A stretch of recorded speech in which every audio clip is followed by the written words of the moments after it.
Oh, And welcome to the Nick the Jake and the movies. Commentary Track Edition. We're going to be doing Reservoir Dogs. Yeah. So, when was the last time you watched this? Oh, probably two years ago with a couple friends. We did a double feature this in the green room. Was I there? No, you were not You there. watched Green Room without me? I How did. dare you? I did. One of the 2 times I've seen Green Room was without you. Very cool. I believe cool. the first time was Oh, without okay. you, yeah. That was a double feature. Mm-hmm. Nice. But yeah, we're not here to talk about Green Room.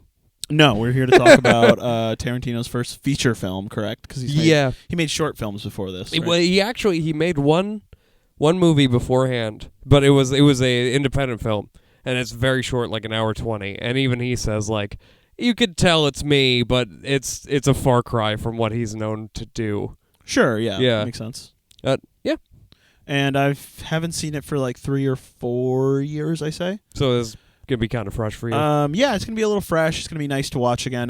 Where does Reservoir Dogs rank on your Tarantino list? Oh, top 3, probably my second Top favorite. 3. Yeah. Wow, really? Yeah, oh yeah, I love him. I Wow. love this movie very, very much. I'd say it's like middle for me.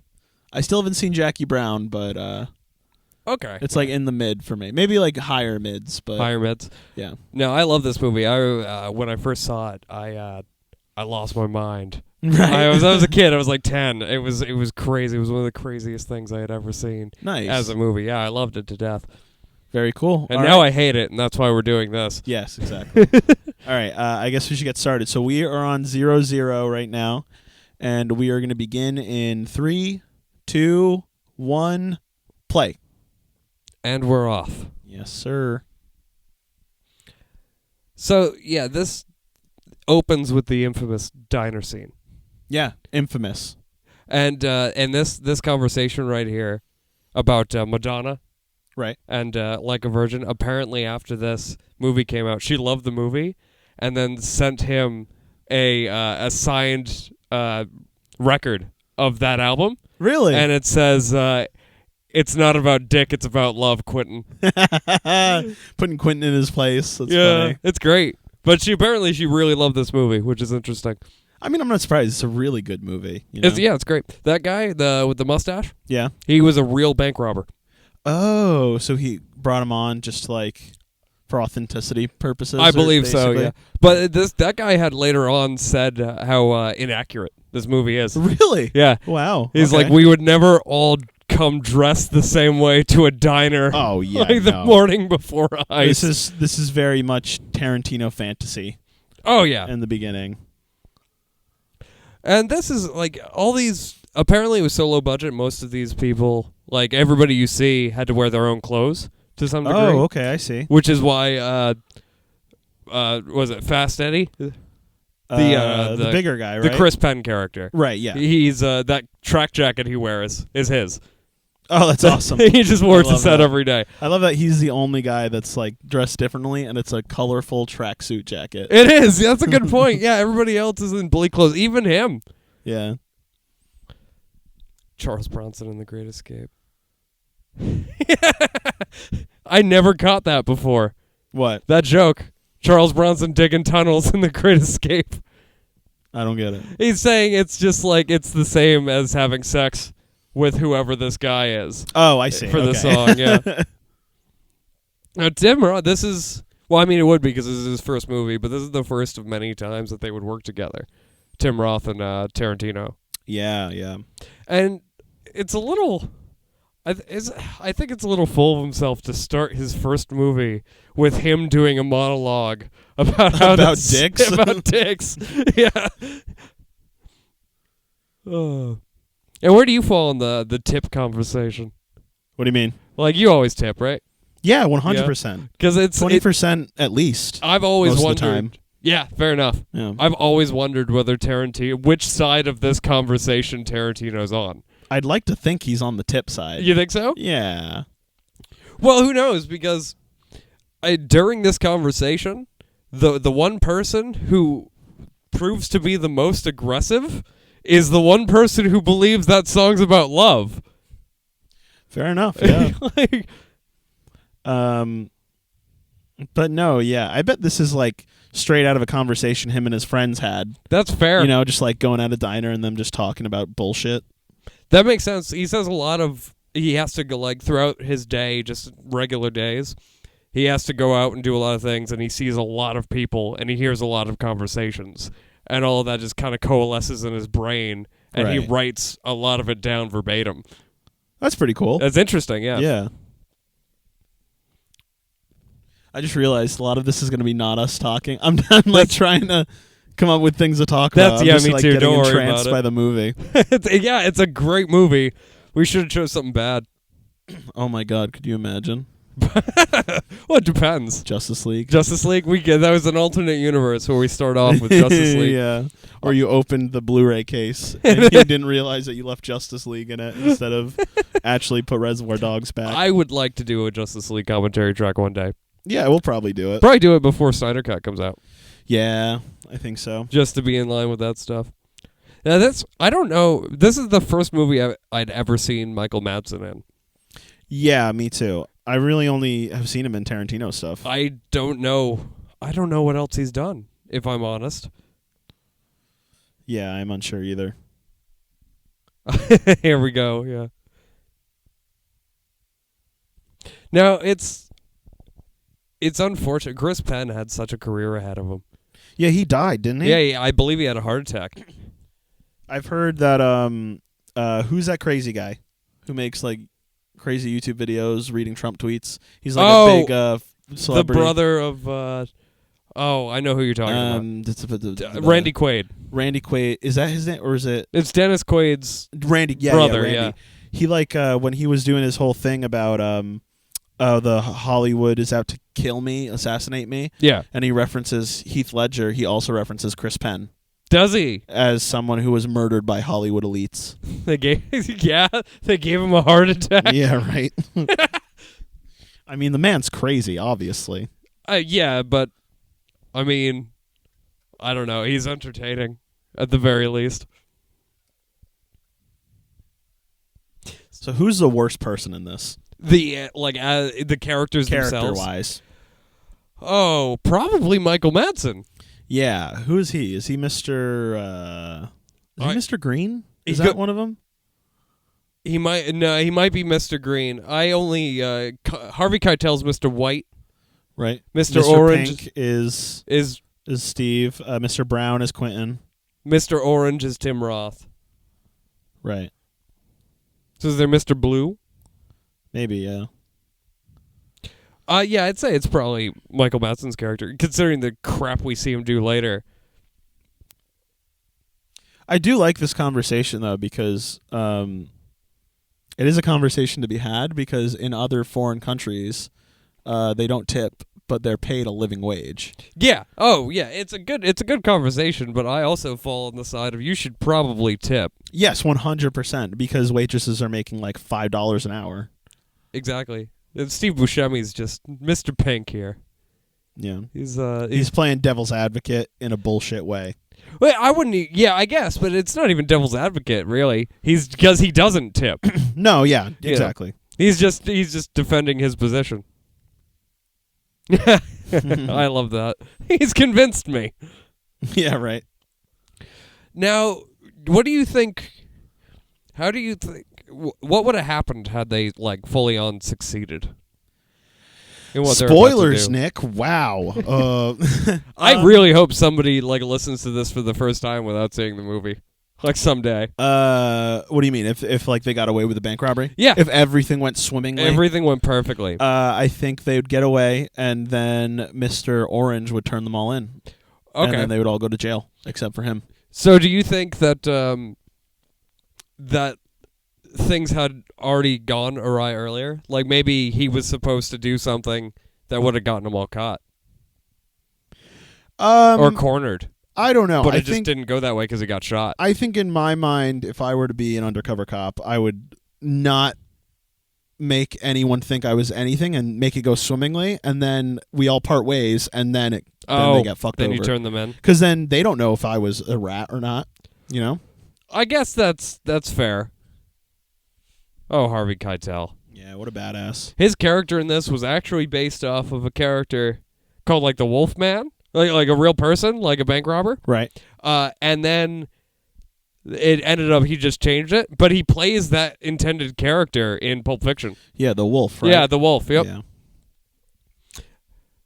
Eddie Bunker. Who was in this for 2 seconds. Yeah, I don't remember him at all. He's not in it after this point. Quentin with that fucking soul patch. Oh, my God. I never noticed. I always think it's a shadow, if I'm honest with you. Tim Roth. Yeah, I can't wait. Tim Roth. Like, he was supposed to be in Once Upon a Time in Hollywood. Didn't his part get cut? I think it might have been a voiceover. That was I don't know if he was actually like in it. What was his name? The guy who plays Maddox or Maddox. Oh, Walton Goggins. Walton Goggins. Yeah, his is just a voiceover in a commercial, and it's great. It's like a commercial for beer. That's awesome. It's one of those things where he's talking over a bunch of like different landscapes. Yeah, it's great. Yeah, it's a good. We were just talking about how much we love Walton Goggins in The Hateful Eight. Yo, he's fantastic. Which I was telling you that I just watched the extended edition for the first time, which is really good. It's great. Yeah. Yeah. And yeah, he's so good in it. Oh, Sally Menk, right? Do you think she was an editor until she passed away? Yeah, she died of very strange circumstances. Really? Well, it's not strange. It's just a little unusual. Like it all made sense. She went for a walk in the woods, something she usually does. It was just an especially hot day, and she died of dehydration. Oh, I mean that's not strange, but that does. It's like out of nowhere. Exactly. Yeah. Here we go. A lot of blood. Yeah. Tim Roth is so good in this; it's ridiculous. He's crazy, but you can hear his accent slip because Bleeding he's through. screaming. Yeah, and his screamings are. It's weird, but it sounds anguished. Oh, it sounds so real. He sounds like he's in a lot of pain. Yeah. Oh yeah, his accent's so coming through. Yeah, I'm gonna die. I know it. Oh, this is a great opening. Just having to hold the bloody hand of your not friend, but like your closer, partner at the time. Exactly. Yeah. Oh, Harvey's so good in this. He's fantastic, and he's not in Once Upon a Time in Hollywood, is he? I don't remember him. He's in Inglourious Bastards as a voiceover. Right. He's just in a phone call. Is he in the phone call that they make with the Jew hunter to discuss the at the very end of the movie? Yeah. Yes. Yeah. Okay. That's exactly what it was. I haven't seen that one in a long time. Oh, I love that. I think that's my your favorite, right? Yeah, I think that's my favorite Tarantino movie. My favorites always move around, but Kill Bill's always up there. Yep. Kill Bill 2? Or just one as a whole? As whole bloody one big, affair. the whole bloody affair, yeah. I think that's like almost, it's a masterpiece as just like a reference to cinema. Oh yeah, totally. It's great. She had a baby. She had a baby, man. What if that was unrelated? He was just talking about his wife. Yeah, who is he talking about? The girl who shot him. Oh, right. Because he shot her in turn. Right, yeah. And I think he's also worried about that because like would somebody get tried if they're another undercover cop for that? Would you end up going to jail? That's a really good question. I am unsure. I mean, he's a cop, so I would assume he'd probably be protected in some way. Yeah, he probably has something, but that's rough. There's probably a lot of legal lines to jump around. Yeah, exactly. God, it's amazing how much of this is set in one room too. Yeah, right? It's like pre The Hateful Eight. Yeah. It's a bunch of assholes stuck in one place together. And then Hateful Eight's kind of like got a lot of references to Reservoir Dogs. Does it? I'm just saying like in the sense that like Tim Roth is in it. Oh, yeah. Michael Madsen is in it. That's true. Yeah. Someone isn't who they say they are. That's also true. Yeah. Yeah, no, that's fair. They are kind of similar. It's just like a Western setting. Yeah.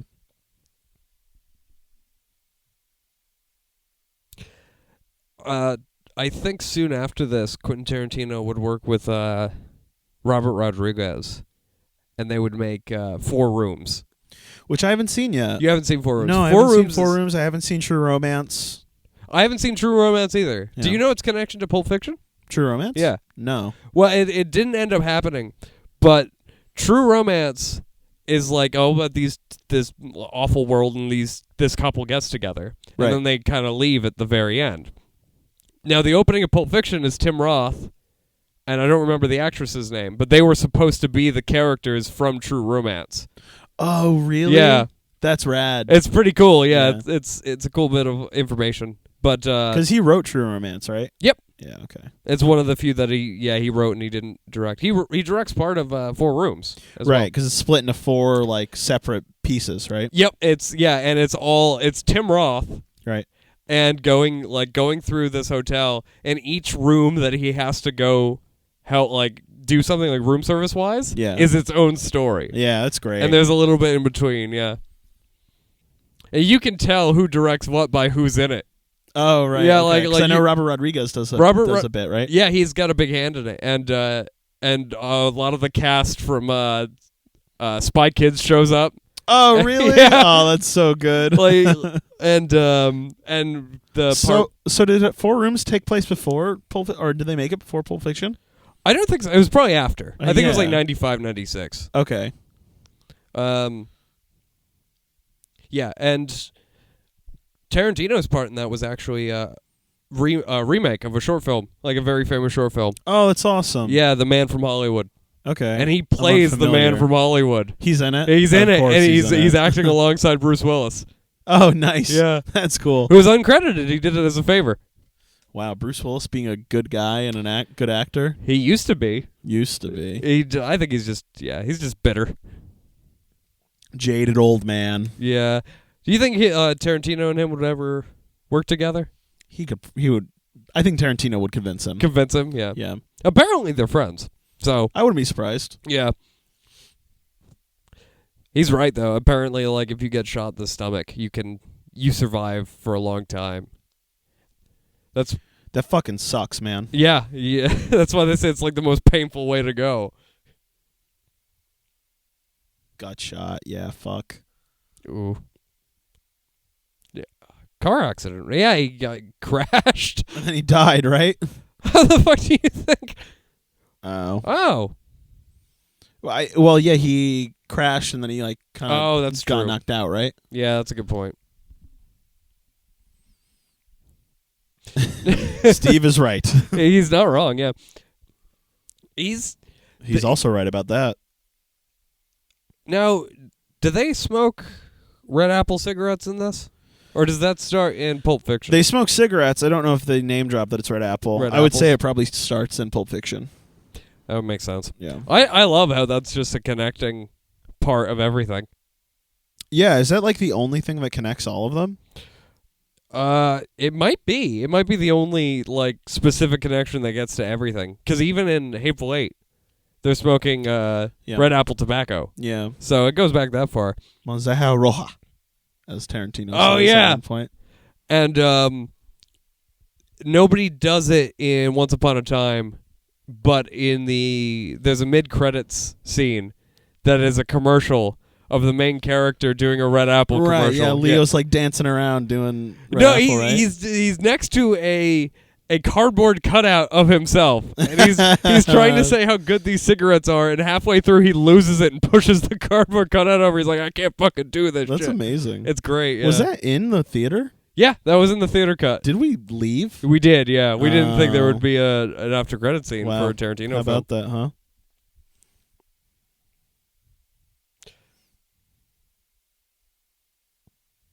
Oh yeah, I can't wait for Michael Madsen to come back. He is my favorite character in this movie. He's fucking lunatic, and he does it so well in this. Yeah, I'm trying to think of who my favorite character is. I think it might be Harvey. Harvey's great. Or Tim Roth. Tim Roth's character he's the only, Harvey and Tim Roth are the only ones that have a real arc. So Yeah, I like Pink, but he's just there to be what the fuck, man? What Yeah. the fuck? he's consistent. At the Yeah, very he least. is. He's nothing but consistent. I'm upset that we never got the Vega brothers movie. Yeah, I mean, it'd be cool if Tarantino kind of wrote a short story.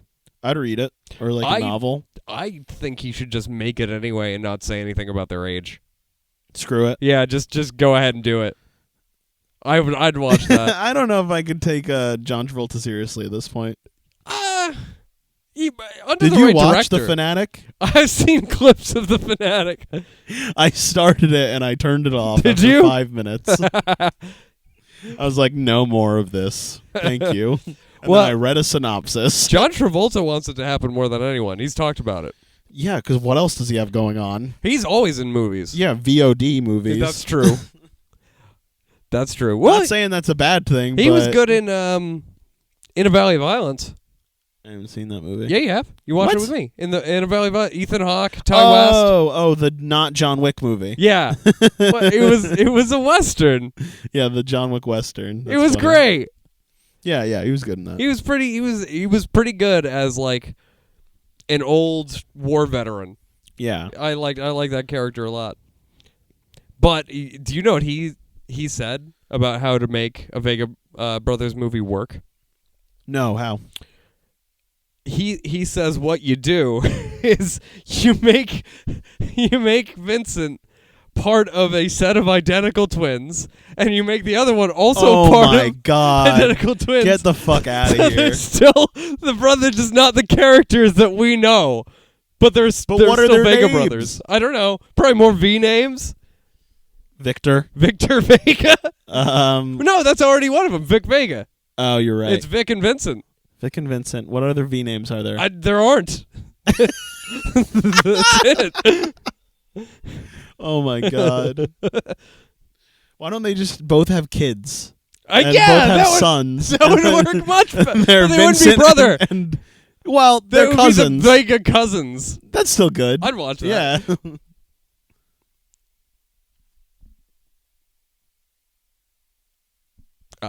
That makes sense.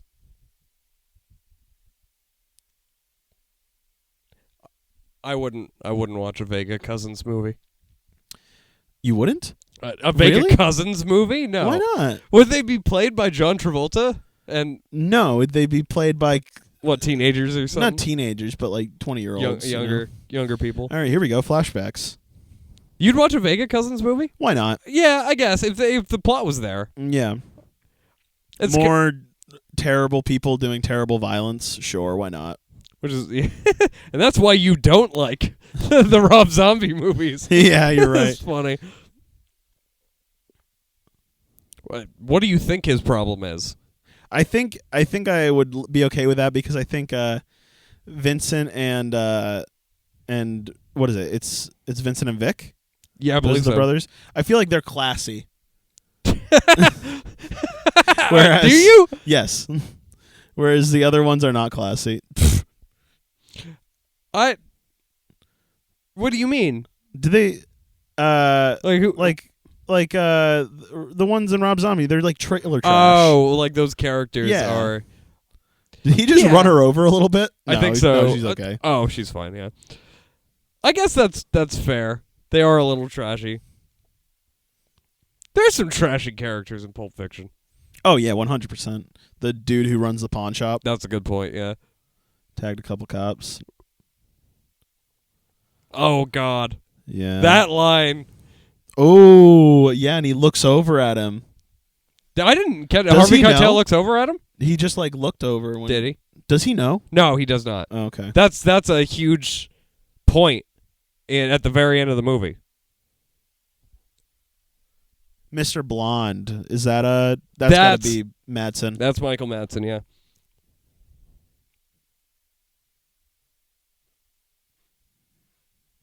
Right, yeah. That's a rough way of looking at it. Yeah, totally.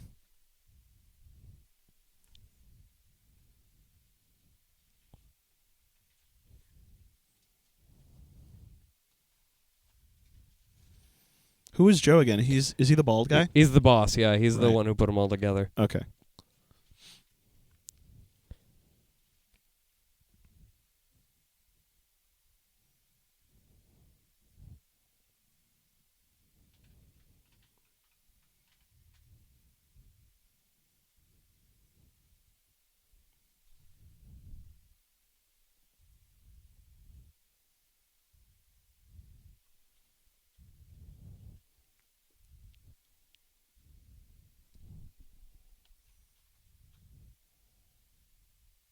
So what do you think happened to the Steve Buscemi character?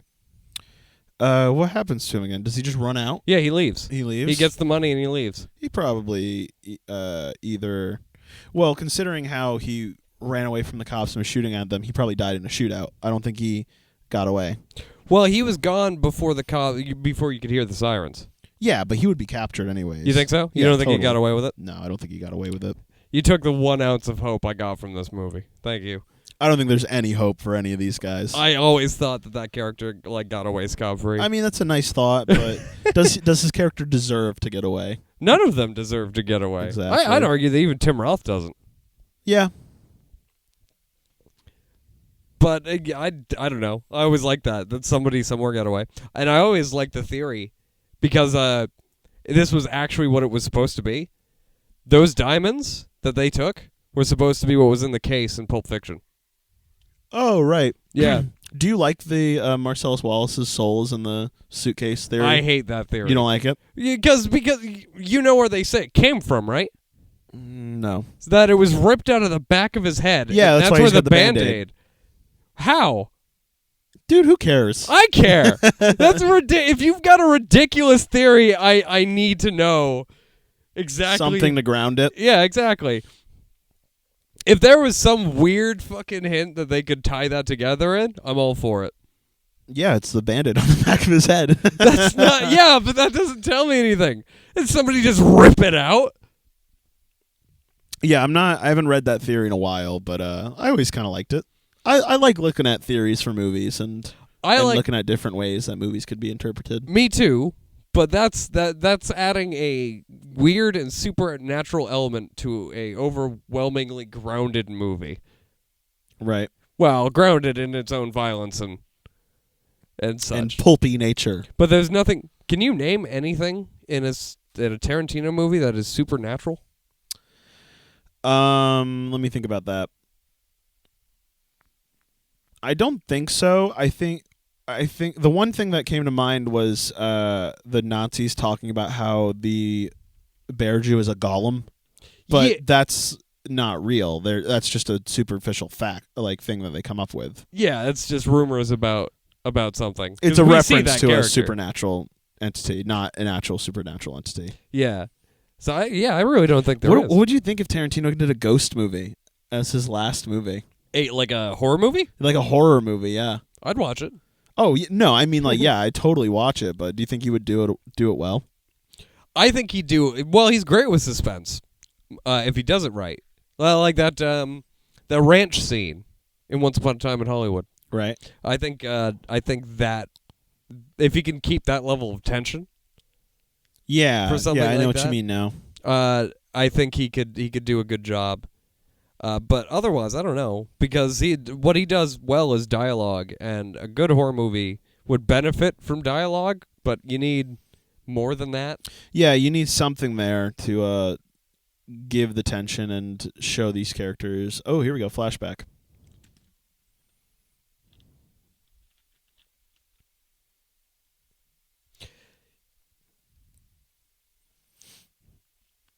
Who's he talking about? He's talking about an old partner of his that was both, I believe, a lover and his partner in crime. Oh, like a woman he was a partner with? Oh, interesting. Yeah, her name was Alabama. Right, yeah, because he did say Bama, and I was like, oh, yeah, that's probably someone. Mr. White. Mr. White. Do you know how long this movie took to make?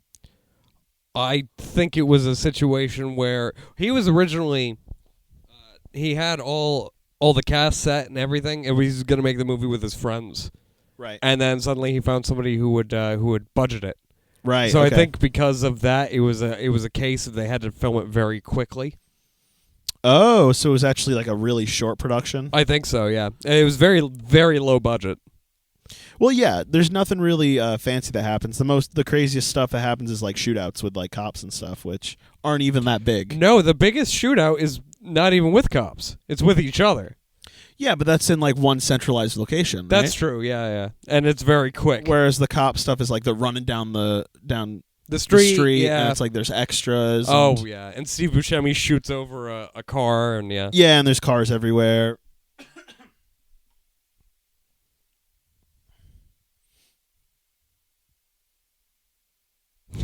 Juicy June, yeah. He's perfect for this. Yeah, he's great.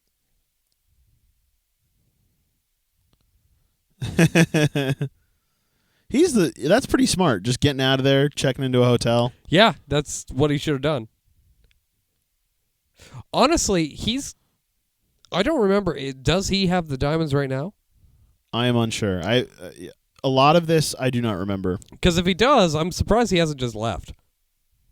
Yeah, if he had the money, I'm sure he would have just been out of there. Maybe well, no, because Michael Madsen has something else. Right. That's not what you told him. I was just when I was watching Hateful Eight, I was talking to the person I was watching it with, and we were trying to discuss if it actually was Kurt Russell laying dead on the ground. Yeah. And we were like, well, if it is, that's an easy day of work. Yeah. So Tim Roth just laying there, I'm just like, he's getting money right now. I mean, probably not as much as Kurt Russell did for Hateful Eight, but hey, you're making money laying down. That's true. Just laying there. Pretending you're dead. But it is uncomfortable. Oh, yeah, and you're like squelchy and there's fucking like fake blood all over you. Yeah, you're sticky and you're on a hard surface.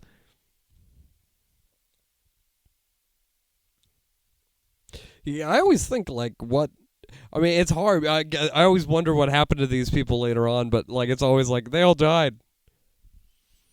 Nothing happened to them. Yeah, they would have all died, right? By the end of this movie, like most of them are dead. Like you said, Steve Buscemi probably could have died in a shootout. Yeah. But like there's no with most movies you can think like, well, I wonder what's going on with them now. Yeah, totally. Like, but this is like very much a bookend. Exactly. This is it's almost the ending of a story that we didn't get to see. Which I really appreciate, those fun. kind of movies. It's great, yeah. Just being thrown into a situation. That was Star Wars. Yeah. There's just so much like background information that we hear about but don't have. Ooh. Why would you tell him that? I mean, him just being like, why the fuck would you do that? I guess that's fair, but still, like that was a rule you weren't supposed to break. Yeah. Do you think it's because he like is kind of soft on him and he kind of like looks at him like a protege? I think so. That's how I looked at it. The way he talks to him for the rest of the movie. Yeah.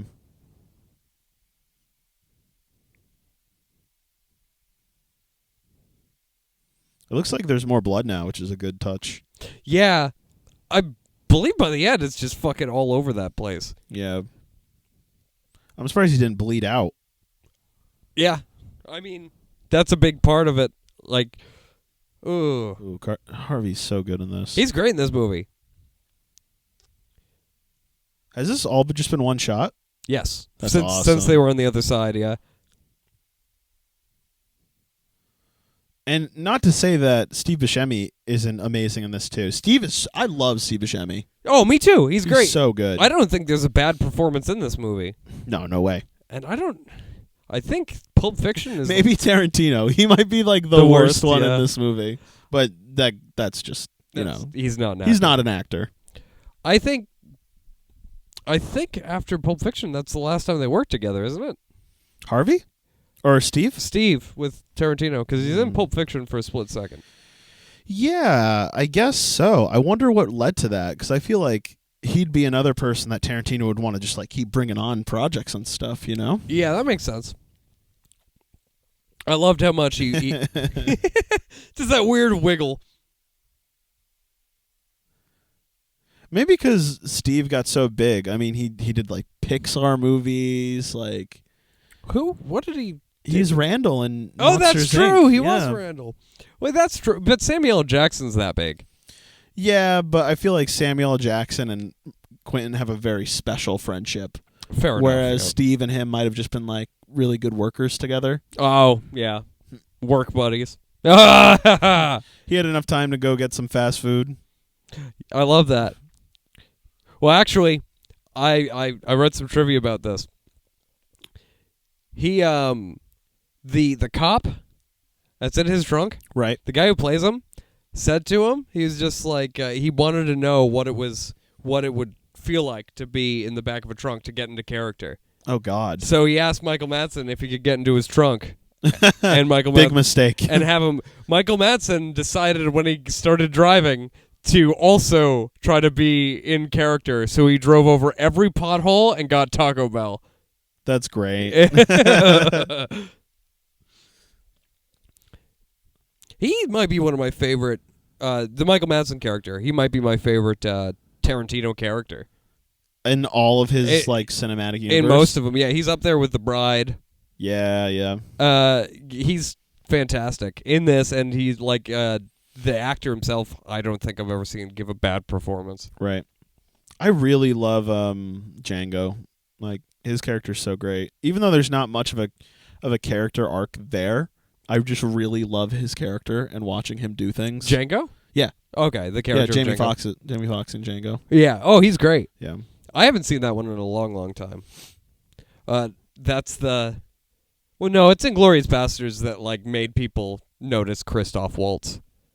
Oh my God! Yeah, he's so good in that. He's great, and then every director who uses him after that just makes him try to do that again. Like Spectre. Right. Yeah. Did you watch Alita Battle Angel? No. Oh, okay. Is he in that? He is. He's the creator of Alita. Is it any good? I don't know. No. I've heard some people say it's really good, and You some haven't people seen just be like it's meh. Okay. Yeah, I haven't seen it. I've heard a lot of That was people. James Cameron, right? Elite, I believe so. Yes, Yeah. I'm pretty sure it's James Cameron. I don't know if he directed it, but he had a huge hand to play in it. Right. Yeah. What an asshole! Yeah. Seriously. Oh. I don't know. His entrance is perfect. Where you're stuck with these characters for a long time, and then you find out he's been watching them. He just littered. I mean, who's gonna give him shit? That's the for worst crime that's committed in this movie. this entire film. Yeah. Right. Oh, Ooh. there you go. Every time I watch this movie, I forget. Yeah, I forgot that they dropped that. Every time. That's a Wow. mistake. Yeah. He started all of these problems. Because it was him. I don't remember what happened. So the heist is going well. Well, why don't we just wait and watch? They already said it. What? They already talked about what. That's why Harvey Keitel hates him. Oh. That's why he's already he straight up said that this is your fault. Right. Yeah, but Yeah. we don't know what happened, right? Because they play by play in the bathroom. We were just talking about the movie in general at that point. I see. We missed it. Yeah, because he basically it was going well, and then somebody hit a panic button, so he started shooting civilians. Oh, okay. Yeah, that's fucked, man. Yeah. He's perfectly set to be exactly what he is, like this brutal maniac. I think he's written perfectly for it. Yeah. And I don't think it's amazing that on the low budget they found that actor for it. Because I think this is my favorite Michael Madsen role. Yeah, I mean, he probably wasn't in much before this, right? I don't think so. Just a working actor. This is what launched him. He's great in Kill Bill. Yeah, he's great in Kill Bill. Great in Hateful Eight. Yeah. He's barely in Once Upon a Time. But I'm always happy when I see him. I'm surprised nobody left either. Nice Guy or the guy who started the job. What do you mean? I'm surprised none of them tried to bail. Oh, and just drive away? Or get to a different country. Yeah, go to Mexico. That'd be the way to do it. Trunk shot. The first of many. Yeah. I never realized that's at the very end of GTA 5. That's what they're referencing. But I really? Forgot, yeah. No, I haven't played GTA 5 in a long time. Mr. Blonde. Yeah. See, it's and I'll talk about it more when we get to it, but my favorite Chris Penn scene is about Mr. Blonde. When he's talking about this moment. Right. But that's another thing is that shows how crazy this man is. is he just did time for these people, and he was completely willing to fuck up the job Yeah. when he got right into it. Right. But he seems like mostly on the level, which, you know what I mean? He seems all for it, and he seems like he has their best interests at heart. Like he's a competent criminal. Exactly, yeah. He's just a psychopath. And you like there's just bursts of violence that he gets.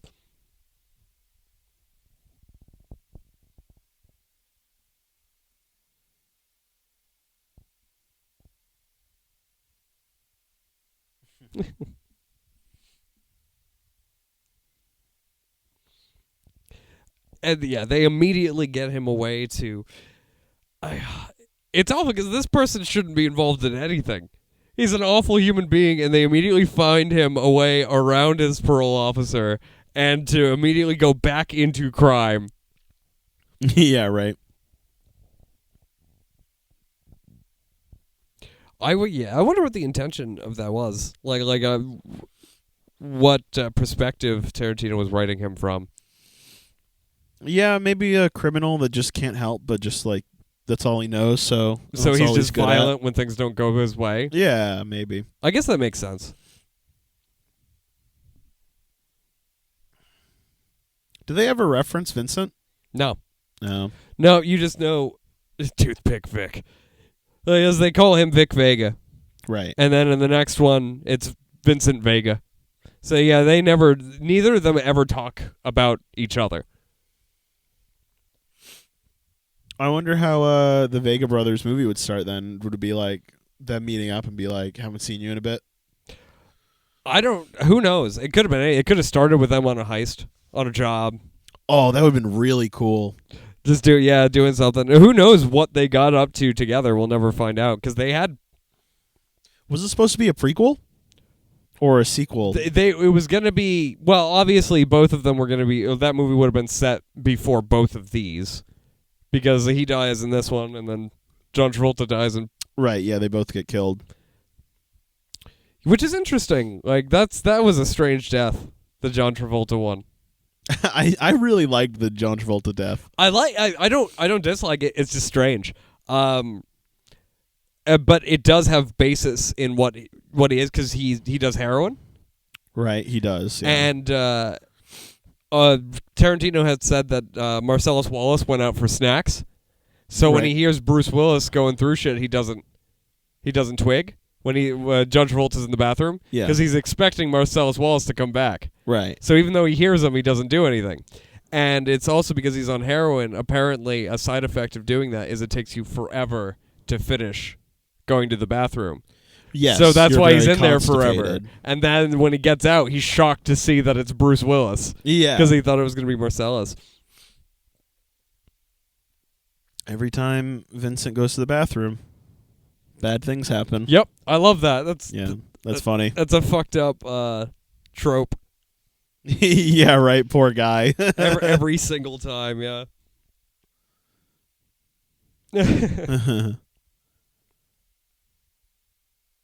Ooh. Oh, where's your track jacket? I wish he had worn it like at all times to give us the idea that it's his everyday outfit. Yeah, right. A full like tracksuit. I would have loved that. That would have been perfect for that character. Yeah. I'd love just a prequel movie in general about any of these characters I'd watch, I think. It'll never happen. But I'd watch a movie about a young Joe. Like a young mafia boss. Yeah, right. Up. That'd be rad. Yeah, directed by Tarantino. I'd watch that. I mean, with his last movie, he said it's going to be epilogue-y. Which is interesting because his first movie feels very epilogue-y. Like, this feels, like we were saying earlier, the ending of a story. Yeah. It's like a season finale of something. Yeah, everything's like...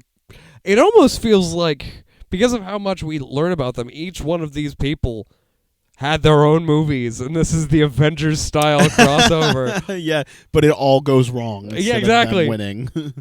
And I kind of love it. I hope that for the Snyder Cut. They all just die at the end because... You just had to bring up the Snyder Cut, didn't you? We already brought up Justice League. Yeah, you're right. Scratch that off your bingo card if you're listening. We We should make a bingo card Should for we? Our podcast.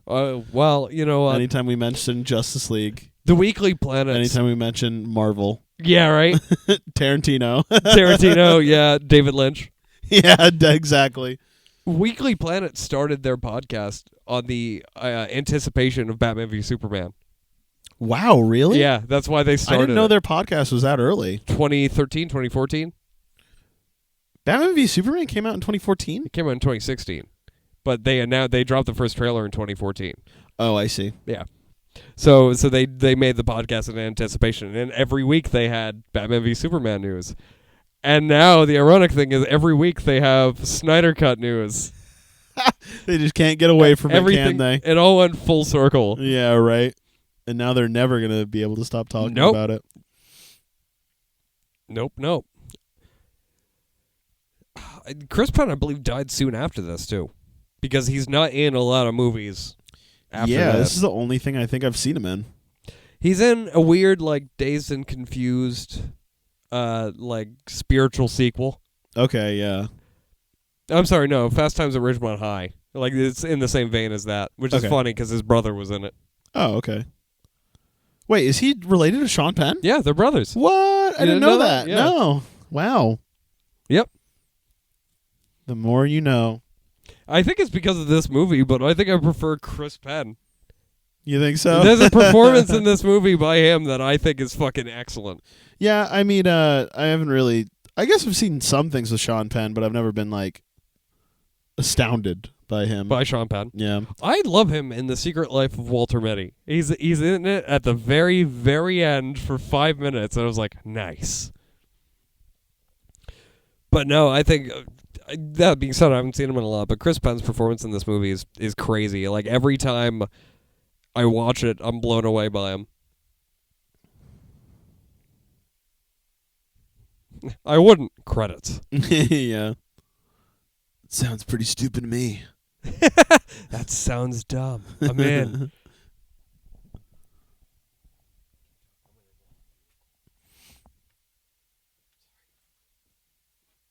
To Monster Truck Extravaganza. I'd want to win tickets to Monster Truck Extravaganza. Big Daddy Don Bodine's. Hell yeah.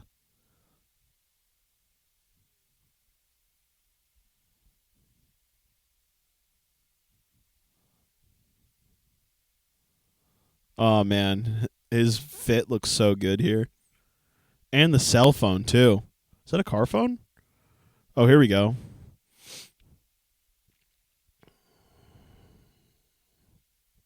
Oh, shit. They really look like they're kicking the shit out of that guy.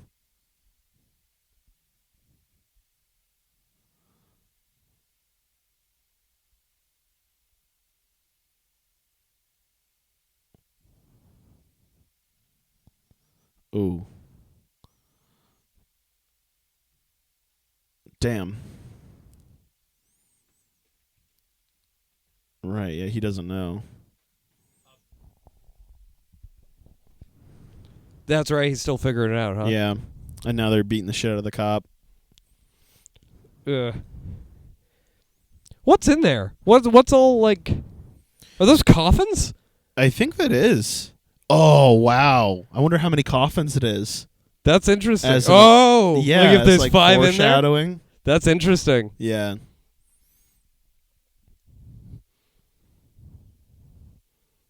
No, I think he. I was just talking about how his outfit's so good right here, and the car gold? phone. Oh yeah, Yeah. with the 90s phone and the gold chain on Yeah, his and wrist. the rings on it. Oh, I love that. Ooh, Oh yeah, no, they were kicking the shit out of the cop, and the cop was like really reacting to it. yeah. This he's not like anything else, but he's great in this movie. Like he sounds like in genuine anguish and fear. Yeah.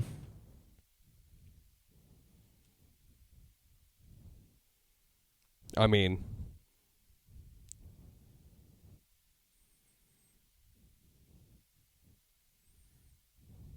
You know, thinking about it, Chris Penn does look like Sean Penn. yeah, Like they look pretty similar. from the front on.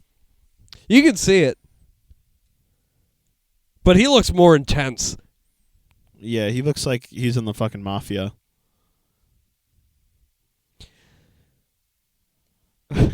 I like how he still got the phone. Yeah, and I love Michael Madsen just sitting on top over there, just watching.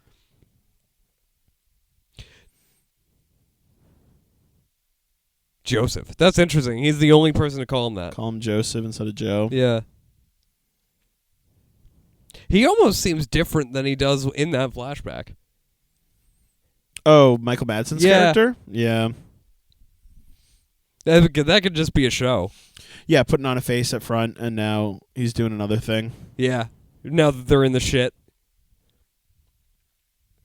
Yeah, he could be one of those dudes who's just ultra calm, even when he's in the eye of the storm, you know? That's very true, yeah. But, I don't know. I wish we did get a Vega Brothers movie. I'd like to know...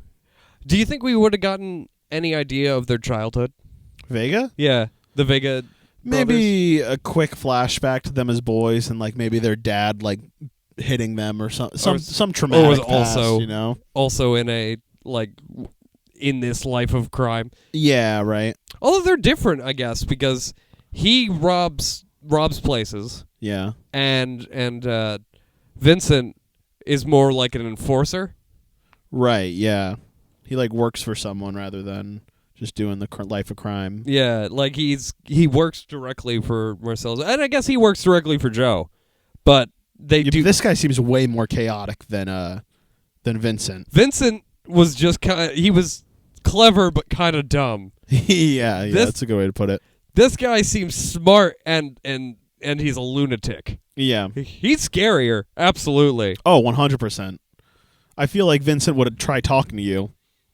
Yeah, maybe, yeah. I feel like depends. Vic would just start shooting. It's like I've watched that movie a few times through. What, Pulp Fiction? Yeah, right. And I've never figured out why that character doesn't like the Bruce Willis character, but he is immediately aggressive towards him. What do you mean? And like what? Like when they're in the bar. In the bar, yeah. Yeah, he's a complete asshole to him, and then he walks away and he's waiting for him to do something. And he just doesn't. And then you hear Marcellus Wallace call Vincent over. Yeah, I don't know. That's a good point. You never find out. And later on... Oh, did Pink just leave? Oh, no, Pink's right there. They're just locking the door. Yeah. Like it's funny because I always thought because Vincent says that somebody keyed his car, and you never find out who. Do you think it's Bruce? I think it might be Bruce Willis. I think it might have been that character. So do you think it's just like petty stuff? It might be. Yeah. Yeah, and I think it might. Maybe it's like Bruce Willis's girlfriend used to be Vincent's girlfriend or something like that. It could have been. Yeah. I don't like that character. You know? She's annoying. She's very unrealistic. Yeah. You're just like, I want to live in a cottage. and this and that. I want a potbelly. I don't like alarms.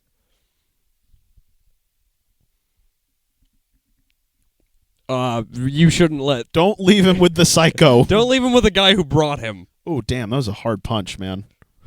You think they actually tied him up and punched him? I don't think so, no. I think maybe when he's on the ground they're like kicking him, maybe he's like, yeah, you can give me like a couple good kicks. A couple of good ones, yeah. Yeah. Because a lot of the hits look pretty... yeah, they're brutal. Pretty spot on, yeah.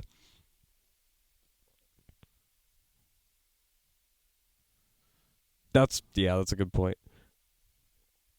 Yeah, this must be a storage area. But those are definitely coffins. Oh, they're 100% coffins. It looks like there's 5 of them. Is he on a hearse? Ooh, I think so. Yeah, he's totally on a hearse. That's the trunk of it. That's crazy. He was just sitting on the hearse. He's death. He is. He's literally... That makes so much sense. Wow. And Symbolism, cinema. Well, it's this moment that would cause everything else. Right, yeah.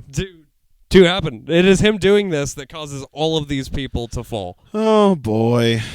That's a good point. I never noticed that. That's crazy. Yeah, I'd never noticed this either. The toilet in the corner. Uh-huh. There's a broken toilet when they were talking in the other room, too. Was there really? Yeah. Like a lid of it was on the ground and like the seat of it was on the ground, too. Oh, wow.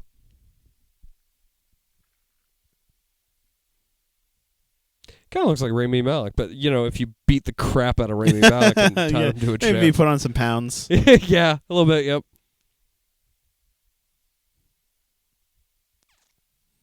See, and this guy, what a resilient man.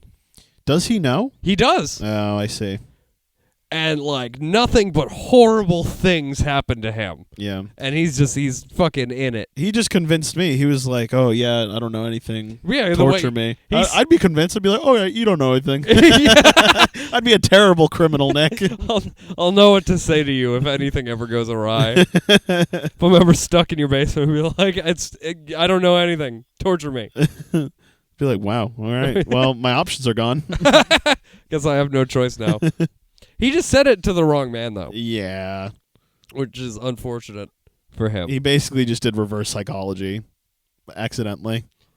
Yeah, well, I think this character would have done this to him anyway.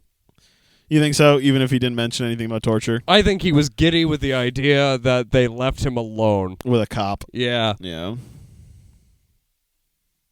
Because what he's saying now, I'm going to torture you not for information, but just because it's amusing. Yeah, and then he gags him. He's like not even trying to get anything out of him. He's just like, yeah, he's just wants doing to have it. fun with him. It's just a plaything, like a cat and a mouse. Yeah, it's fucked up, man. Oh, that's so rough.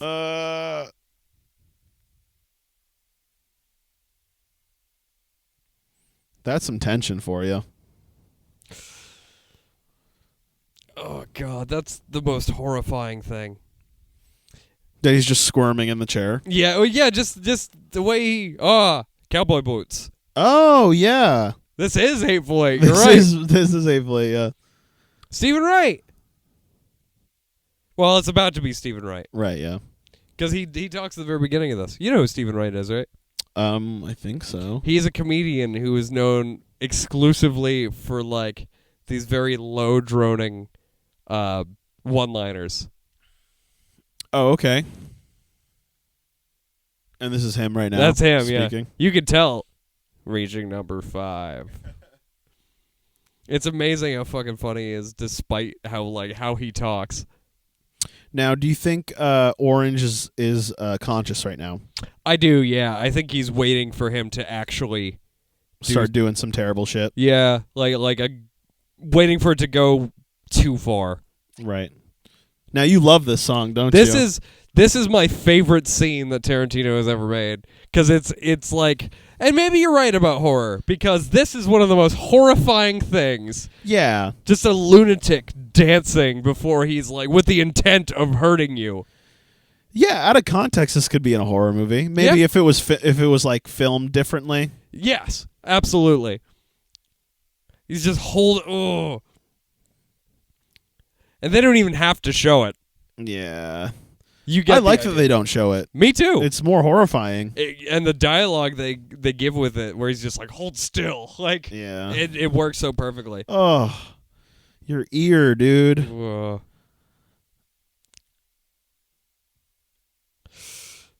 Oh, and my favorite joke.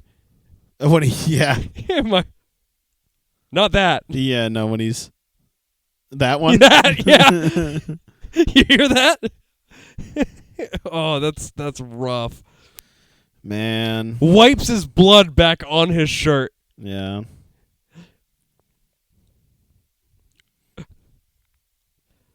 Oh yeah. I thought that's where it stopped. I thought that's where Orange got to him. I'm trying to think of when it starts. I just remember what happened. Stop, I love this though. We follow him all the way out there. Yeah. And all the way back. Oh, and then the music fades. That's so good. It's great, yeah. Yeah, we need to do a bad movie, because a lot of this movie is just being us praising it. This is so good. Yeah, but at least we're throwing in info and shit. Yeah, exactly. And analyzing it at certain moments. Yeah. Well, I've noticed more about this now than in the at least 5 times I have seen this movie. That's cool. Yeah. Oh, I forgot about this. Yeah.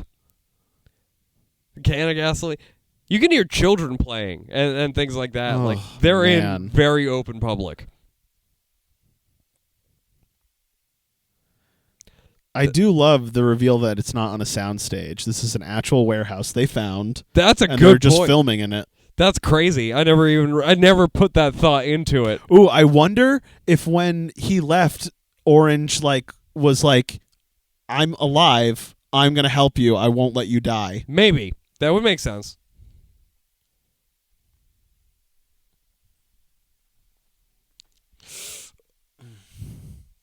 Ooh.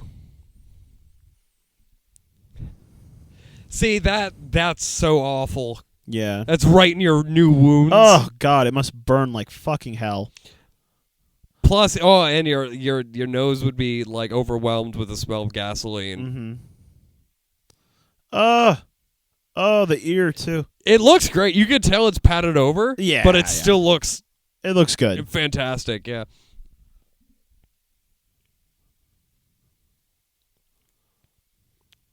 I even think this movie's shot better than Pulp Fiction. Yeah. I mean, I think there are some cool stuff that happens. Like, I think the cinematography in Pulp Fiction is its weakest point. Its weakest point. Right. Yeah. I think it's not always, but in a lot of Tarantino movies, it's his weakest aspect, I think. All right, here we go. He sounds bored at this point. Yeah. Nice. Such a good reveal. Yeah. You do not expect that whatsoever. No. And if I think, do they go right into the flashback? They might, or do because they talk? It might be the twist of it is like so shocking that it's like, well, time to give you some backstory stuff. I love that. He's just so out of it that he's still not sure if he's done it. Yeah. Damn, he shoots him like a good 7 or 8 times, yeah. too. And he was still alive for a little bit. That fucking bastard. It is crazy. His white shirt's just completely red. Oh, you could do about... Yeah, that's true. It is. It's just more blood now still. You ain't going anywhere. No, I think we do get some dialogue between them. Oh, it's all over. It's all over his pants at this point. Yeah. He's swimming in it, basically. Poor Tim Roth. Hey!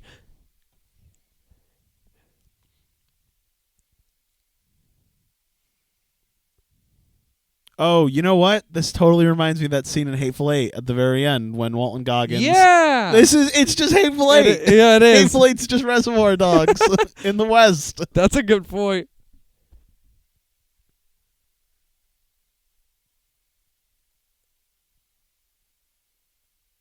Okay, Marvin, we found ourselves in a sticky situation.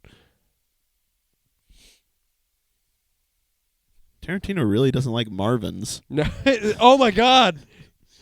But yeah, he's like, I'm a cop. He's like, yeah, I know. Oh, okay. So I'm not sure if they gave them information on who not to shoot. Right. Yeah. Because that guy was at the heist. Right. Oh my God! So much blood. Too much. I mean, not literally, but it's jarring to look at. Oh yeah. Oh, they didn't. Okay, they had met. Right. That's crazy. Oh, his ear. But neither of these people are exactly in their best of shapes. No, not at all.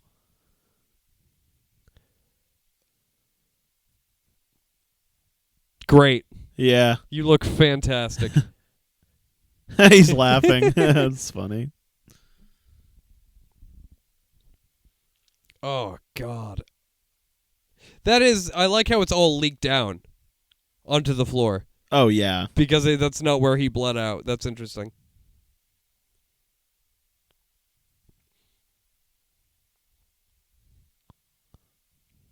I don't know. He seemed pretty sane to me. Yeah, okay. He just liked that music, all right? He got a little overexcited. Yeah, right.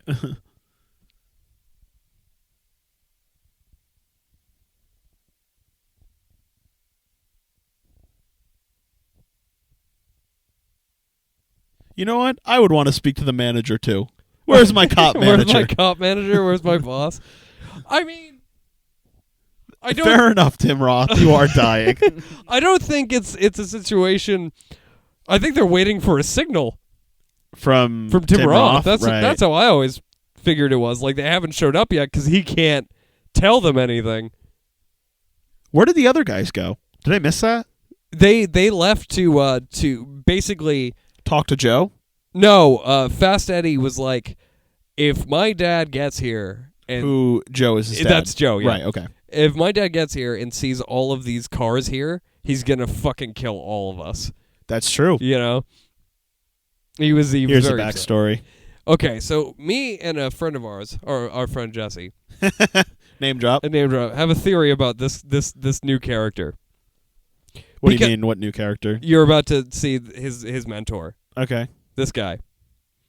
And he's I'm assuming he's a cop, but sure. they never say he's a cop. Yeah. And he gives him a lot of advice. So me and Jesse have a theory that he's just a civilian that Tim Roth happened to meet. He might be an ex-cop. Oh, that would be a good explanation for that character. Yeah. He seems older, so maybe he did his time. Maybe he got shot and he got out of the force. He was known as what his job was be undercover. Yeah, exactly. That's fair. That could be absolutely this guy's backstory.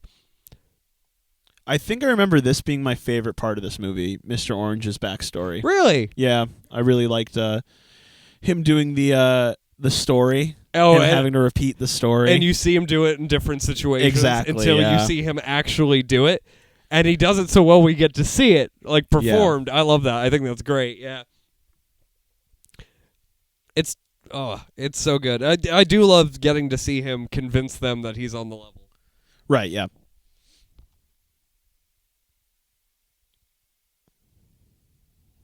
Oh, yeah. Yeah, they talked a little... That was just dumb of Mr. White to say anything to him at all. Yeah, because I feel like out of all of them, Mr. White's the most righteous of them, right? Absolutely, yeah. He's got a moral code that a lot of them don't seem to have. Yep. Which is interesting. But, and yeah, I think you're right. I think he does look at him as like somebody to take under his wing. Yeah, show him the ways and how to do things right in the world of crime. Exactly. And like after that, he's probably just completely very upset that he got shot on his watch. Well, it ends like that too, where they're both aiming guns at each other. What? Mr. White and Mr. Orange at the end, right? No, they're not pointing guns at each other. What? You don't remember how this ends, do you? No, it's the cops are outside. Yeah. And Mr. White has his gun on Tim Roth, right? Kind of. Like, basically, he's holding him in his arms. Right. We're going to see it in half an hour. Yeah. He's holding him in his arms, and, like, Tim Roth is bleeding out. Right. And it's finally, like, it's near the end, and he's like, I got to tell you something, I'm a fucking cop. And Harvey Keitel looks hurt, and he goes furious, and as the cops are coming in is when he puts a gun to Tim Roth. And they tell him to drop it.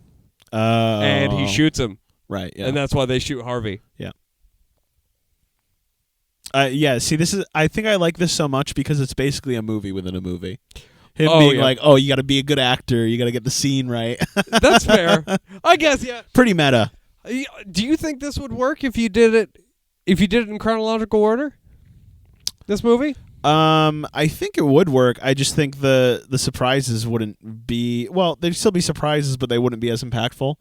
Like, that's true. Seeing it for the first time and seeing Mr. Orange shoot Mr. Blonde, I think I was, like, shocked. I was like, oh, my God, what? No, that's fair. Yeah, that's good for the reveal that you wouldn't get chronologically.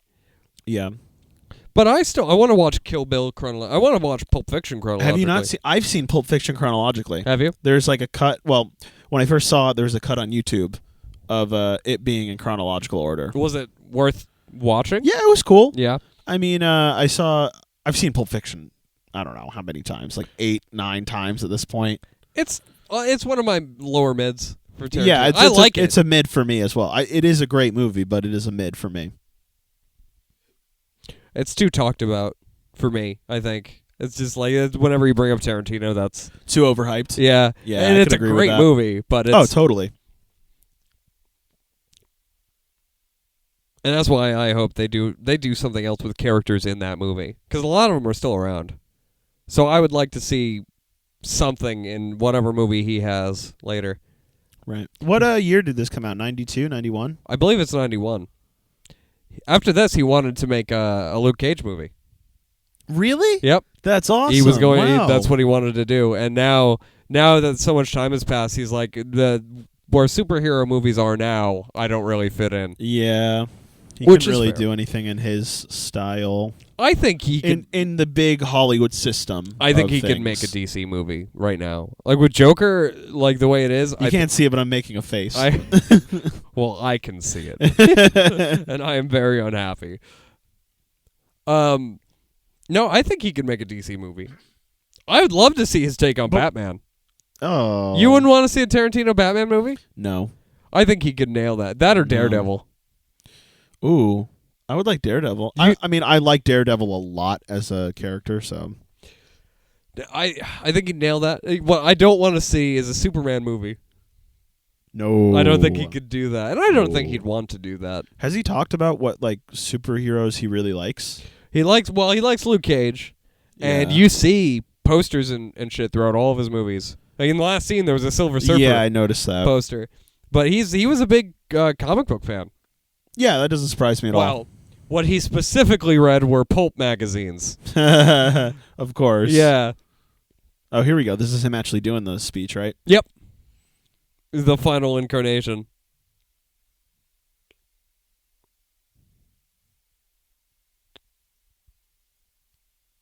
He does it so well, too. Yeah.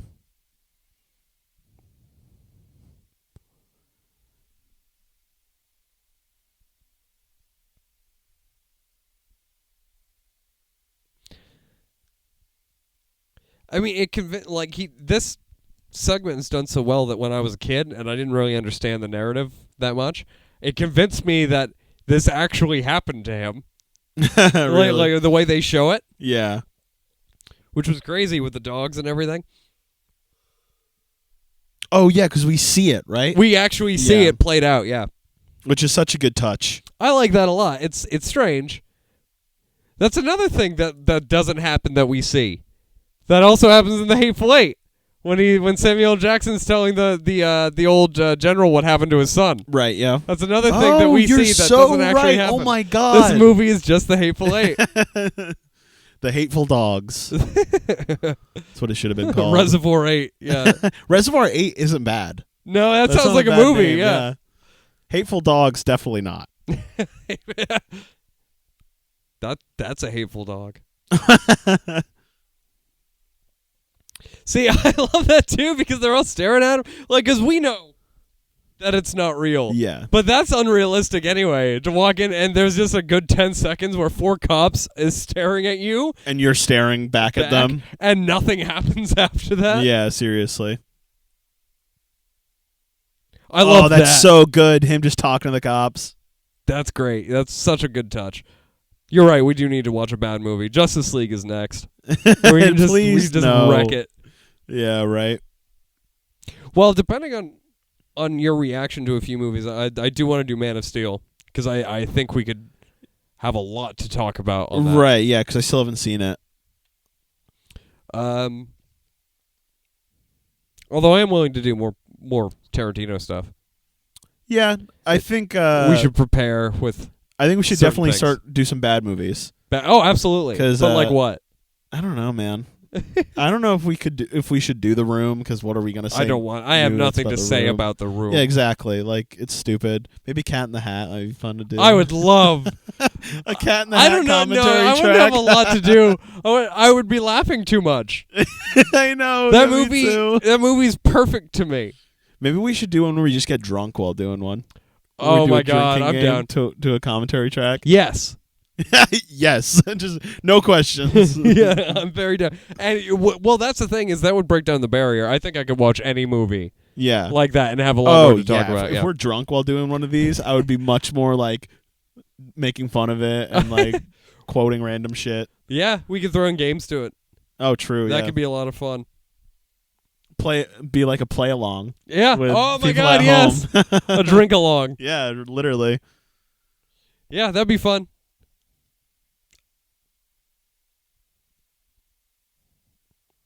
The tension here is great too. It's so good, even though we know it's not anything. It's just so believable. It's the very- story he told, that vivid. Starting to see pictures, ain't you? Yeah. Reservoir 8. Let's Reservoir 8. Yeah. go. Now, how many main characters are there? Oh my God. Holy shit, Nick. Well, let's count them. Blonde, pink, brown, blue. That's That's 4. White. Joe, 6. Chris Penn, 7. And the cop. And the cop. There are 8 main characters. Hateful 8. Holy shit. We've done it. The cop would be the OB. You think so? Yeah. Yeah. Well, is OB Maybe- one of the 8? Yes. He does count. He is one of the. Well, He's not hateful, but I believe that makes 8. he does. Let's. Kurt, Jennifer Jason Leigh, Michael, Tim Roth, Samuel Jackson, Chris Mannix, OB. General? In the general, yeah. Is that 8? That's 8. Okay. And there are 3 more characters. What do you mean? I mean, there are the people. There's Jody. Yeah, and then there's the people on the flashbacks. Oh, there's more than that. There's more. Oh yeah. than 8. Oh, There's that's true. There's like Minnie. There's Zoe. There's the Sweet Dave. Sweet Dave. There's the other rider. There's the guy who puts away the horses. That's fair. Yeah. Yeah. There were a lot of characters. But this is still. This is the Hateful Eight. Yeah. I guess. Yeah. This is the only movie where I could ever say like, I'd love to see a Western version, but there is one. There literally is one. There is a Western version of this. It's just not predicated on a heist.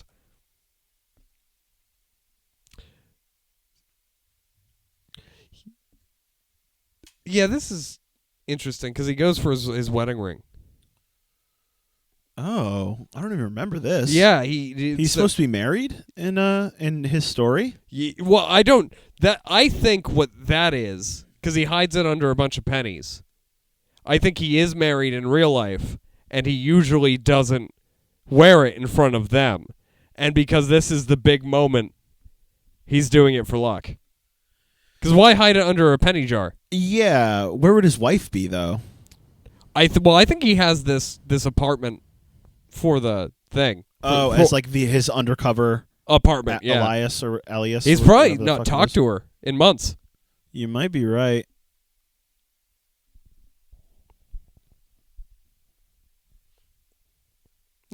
That's us as cops. Yeah. Oh, great song. I forgot the song was in this. Now, is it the David Hasselhoff version? No. No, it's not. I was really... Deduct a star. I was...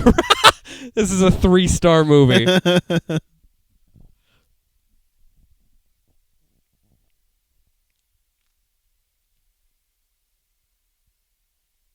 Is this another thing that Tarantino thinks? You know what? You might be right. It might be. It was the 90s. Yeah.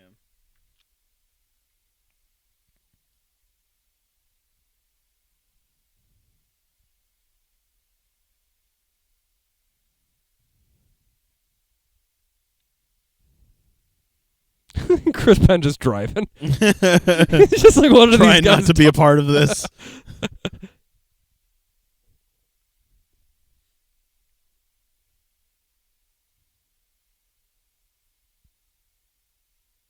That's presumptuous. Yeah, right? Wow.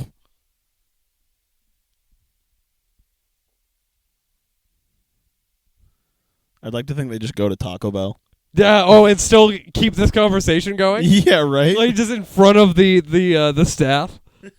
I mean, they probably would because they don't give a fuck. They openly discuss whether or not they should tip in front of a waitress. Yeah, right. Like I don't think they'd care. It's not like the only person that has a moral code is Mr. White, and he's still a terrible man. Yeah, he's still like saying slurs and stuff.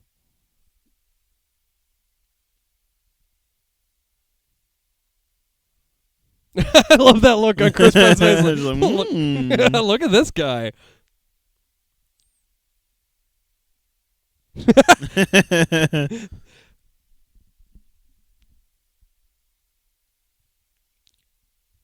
Discussing media. And it's Tarantino still bingo card. exactly, and it's still engaging somehow. Yeah, totally. You know? Yeah, I agree.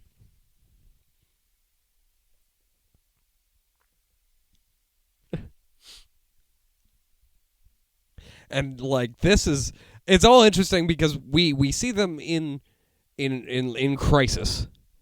And, Right. And it's nothing but like mostly tension with them, and we get flashbacks to their backstory. This is at the beginning we get them in the diner, and finally here we get a little more relief of like, oh, they got along. Yeah, this is a totally carefree scene. Exactly, they're just having a conversation and actually talking about their real, like Yeah, real they're just things that bullshitting. happen. Yeah, I love that, and they're joking with each other. It feels very real. Yeah. They're still terrible people and saying terrible things. Of course, but yeah. it feels real as It feels as like real terrible characters. people. Yeah, exactly. Saying really terrible things.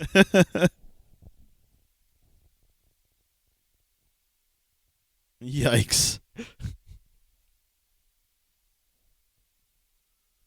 I thought this scene happened much earlier in the movie. Me too. I was totally remembering it happening right after Mr. Blonde's part. Yeah, right? Yeah. That's Blue, right?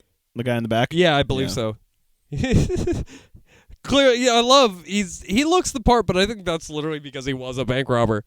Right. You know what I mean? Yeah. Other than that, he looks like he couldn't be bothered to be there. And that kind of works for this character. Yeah, Of just a grizzled old robber.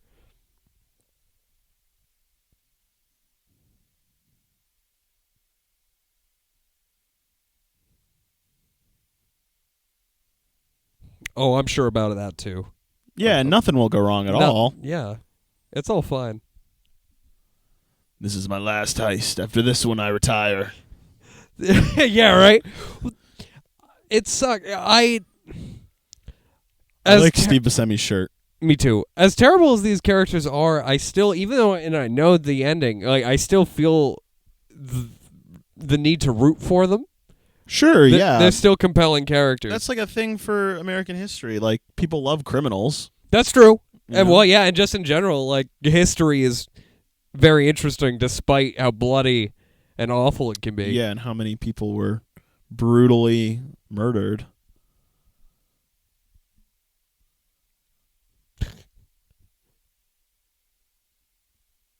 Why do you think you went colors? Because it's fun. Well, yeah. It's funner than like you're 1, you're 2. Yeah, you're Mr. A, you're Mr. B. Mr. B, yeah. It would have been more fun if he's like, no, you all have to dress in the colors. That would have been great. That would have been great. So throughout the movie, Buscemi's just in a pink suit and he's pissed about it. That would have been great. I don't know. What else would they have done? I guess you could do cities. Oh, cities would have been Mr. interesting. Dallas, Mr. Mr. Atlanta. Yeah. You Mr. Pink.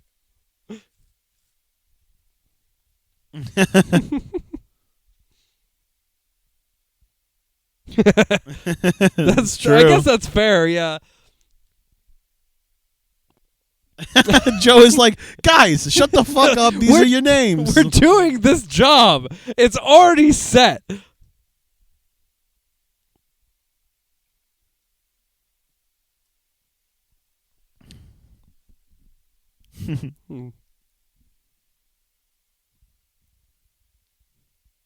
Oh, they're in the warehouse. Oh my god. I never noticed that either. I just thought it was another random building.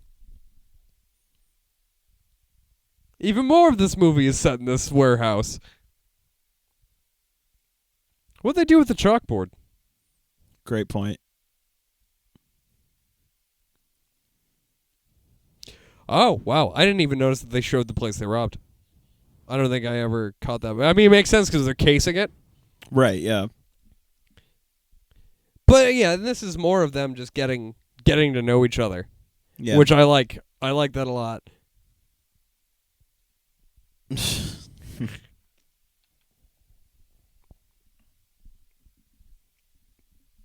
Now, what's Mr. Blonde supposed to be doing? I think he said blonde and blue were guarding the door.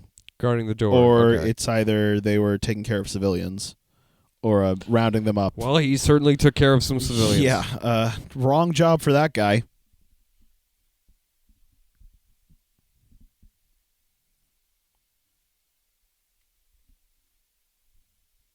That's a second Charles Bronson reference. It is, and this time he means Death Wish.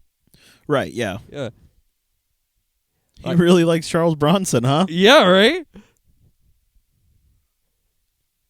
Well, Tarantino loves all those old movies. Like, there's a scene in Inglourious Bastards that is directly taken out of,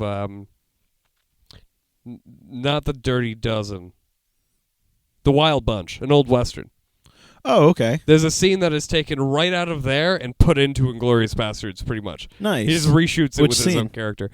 The scene, you remember the scene in Inglourious Bastards where he's one resistance member is dressed as like a Nazi soldier, and he sees somebody that he knows and remembers being whipped? Yes. It's the whip scene. Yep. That's taken right out of The Wild Bunch. Oh, here we go. It's the same scene. Oh no, Tarantino. I like how he had himself die in his first movie. Yeah, well, and he never does that again. Well, no. He dies in Django. Inglourious Bastards. What? Inglourious Bastards. What do you mean? He's already dead. Oh, yeah, he gets his head scalped. Yeah. But also in Django, he gets blown up. That's true, yeah. He's with Michael Parks. And the original man who played Django is also in that movie. Yeah, I know that. That's way great. From back, yeah. And the other guy there is doing an Australian accent is famed for being in the Wolf Creek movies as like a horrendous serial that's killer. Brutal. That's awesome. It's crazy, yeah. And he's just like, fuck. Exactly. He's starting to get... it sucks because I'm sure he got along with that character and he started to feel some sort of companionship for him. Yeah. And then he's like, no, this is what he is like. This is what he is.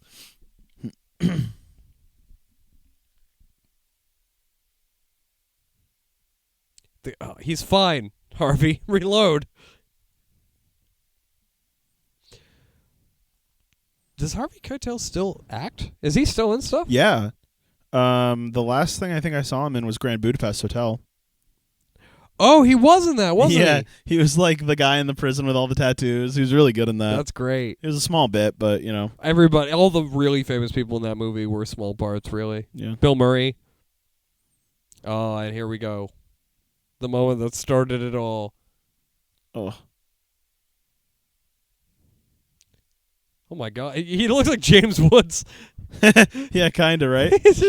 When did James So was she Woods pregnant? Was that why he was saying she had a baby? Yeah, I think she was. Shit, man. What an awful thing for this man to have done. I mean, yeah, that's why I don't think he's good either, because on reflex, he still shot a pregnant woman. I mean, yeah, I guess, but it was either kill or be killed in that moment, I guess. So true. That's true, but you think it... I don't know. There was really no other way around it. Yeah, that's the point, I think, is that there was no way they were getting out of that. Shoot her in the knee? Killing her. I mean, he shot her in the right shoulder, so... Oh, okay, so maybe. Yeah, that's a good point. She could still be alive, you know. Who knows? They obviously shot her and then like took her out of the car to use it. And here we go. Yep. Harvey doesn't even notice him. Walked right by oh him. My God, all he cares about is Mr. Orange. Yep.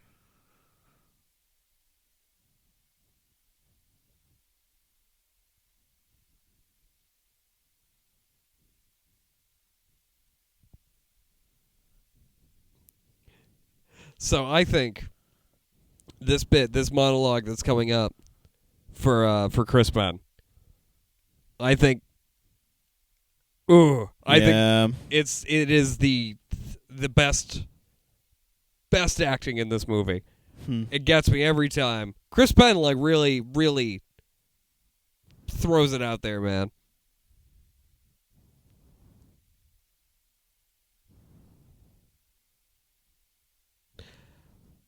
Do you think he would have done that? I mean, he didn't say he would. And I don't think he would have. I think he would have kept face. Yeah, I think he would have kept face. Maybe he would have killed Orange. He may have killed Orange. But I don't know if he would double-cross these guys. I don't even know. I don't even think he would have killed Orange. Maybe. There's no, like... There would be no excuse for that. Yeah. For him to come up with for that. Yeah.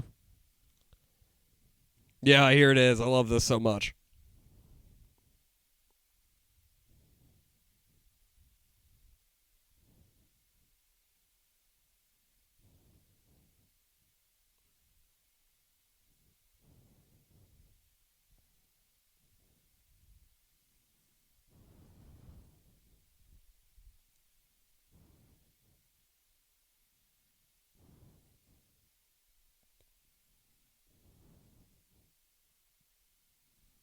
Ooh.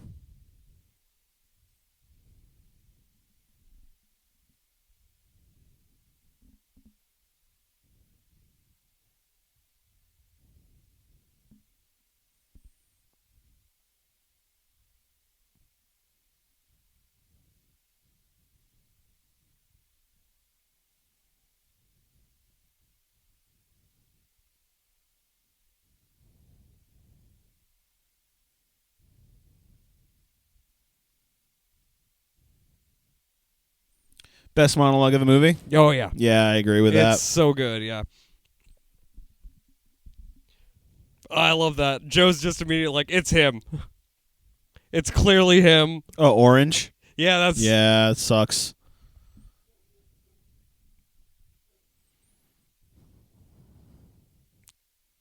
How does he know?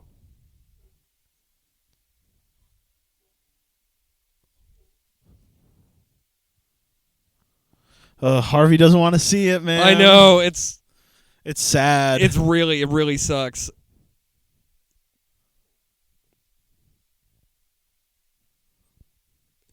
But does Joe is Joe going off of what he's seen, or does he have a reason to believe that? I don't think he does. I don't know either. Maybe he's just been in this world for so long that to know that something went wrong, someone was in on it, and it's obvious that it's him at this point. Probably because he's the only new recruit. Yeah. All of these people, some of them don't know each other, but they've all worked with Joe before. Right, yeah. Oh, you're right. He's like instincts.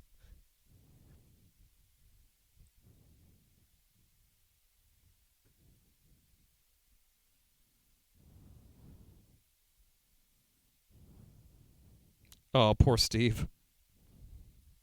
Great shot. Oh, I love this, yeah. It looks so good.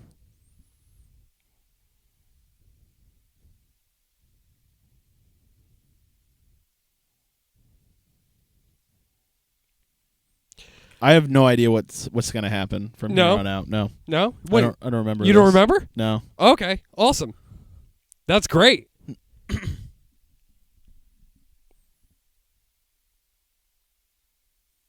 It's just Harvey plays this so well. He somehow looks young here. In that shot? Yeah. Oh shit. Oh fuck. I did not expect that. No, who shot Chris? Was it Tim Roth?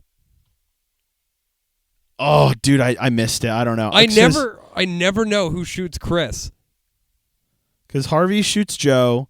Joe shoots Harvey. Chris shoots Harvey, and then somebody also shoots Tim. Oh, maybe it was Pink who shot. Because he got his gun in his hand. Maybe it was Pink who shot Chris. Could have been. And yeah, Steve Buscemi leaves with the diamonds.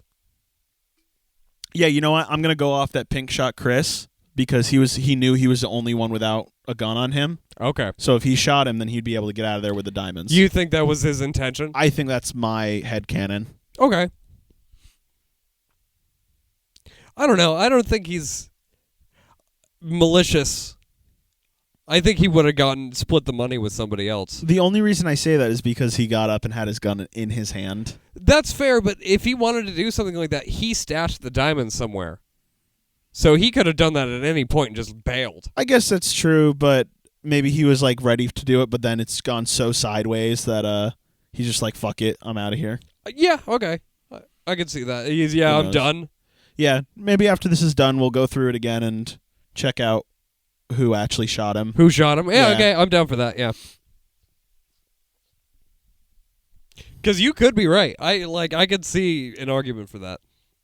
Yeah, and this is like done in like 2 minutes, right? Yeah, it's over. Yeah. This is the ending of the movie. Rubbing his blood-covered hand on his face.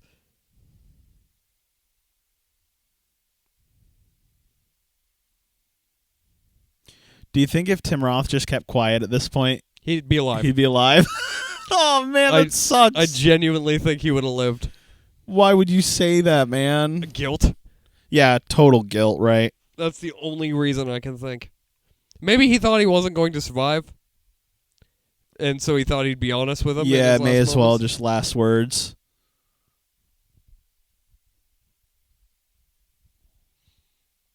Is that Harvey moaning? Yep. Yeah. After, all this, yeah. Yeah. Unnecessary death. Yeah, he shot one of his closest friends and his boss. Yeah. Just for this kid.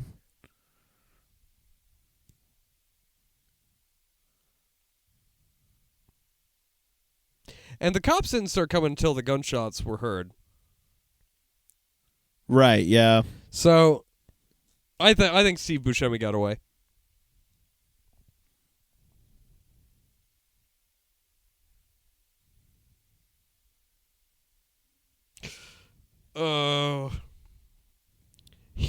He looks so upset.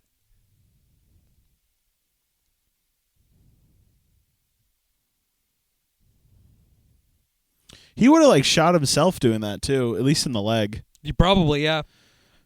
There you go. Written and directed by Quentin Tarantino. There you have it. No feet. No, not a single feet shot. Not a single foot. Crazy. Just like Hateful Eight. 0 out of 10. Oh, yeah, you're just right. Like just like the only Hateful other Eight. movie oh that doesn't God. have a foot shot. So in summation, this movie's just Hateful Eight. It's just Hateful Eight. And that's fine because I enjoy them roughly equally. Yeah. I think I like Hateful Eight a little bit more, but this is a good movie. It's longer. It has a lot more time to set things marinate. Up. Yeah, and there's a lot of there's a lot more tension in the dialogue. Oh yeah, it's mostly just this long boiling pot. Yeah, there's moments of tension until it explodes at the end. Where this explodes early, but then you have everything split up. Now, when this premiered, it was doing rounds at film festivals, right? Yeah, Sundance. That's awesome, man. Mm-hmm. Could you imagine seeing this for the first time at Sundance? That would have been crazy, yeah. Right? Well, I think about that with all of the all the huge movies now. The independent boom of the 90s. I would love to Right. Clerks. Clerks El Mariachi in theaters for the first time would have been crazy. I wish I could go see Desperado in theaters, just an actual theater. That would have been crazy. That's the second one, right? Yep. Love that movie. It's great. It's so good. I'm glad. Some of them have made crap as it went on, but all those the independent boom of the 90s. Yeah, man. All of them have Great made stuff. great movies. Yeah. So yeah, what'd you think of the Reservoir Dogs? The Hateful Dogs. The Reservoir 8. Upon rewatch, I still love it just as much. Although I've noticed more things. Yeah, man. Me too. The coffins. Yeah. What do you think? The coffins are pretty cool. Yeah, no, I really liked it. I think the only thing is that because we were talking, I missed some stuff. Of course, but that's why we're doing this. That's just because we're doing all that stuff. What would you rate it out of 10? Definitely an 8.5. Almost a 9. I'd give it a 9. Yeah. Yeah, it's so good, man. It's so well done. Yeah, but yeah, any final thoughts for this one? Oh, I wish more characters lived so we could have gotten some sort of follow up, but it ends pretty well. So at the same time, I'm not that upset. Yeah, no, I feel the same way. Yeah, no, it's a really great movie. Solid, always fun, cult classic, But yeah, I guess that's about it for our commentary track, huh? Yeah, that went mediocre. Yeah, mediocre. Yeah. It was a good time though. I had a lot of fun. This was great. Yeah, that was fun. I'm very down to do more Yeah. in the future. Thanks for listening, everyone. Bye-bye. See you later.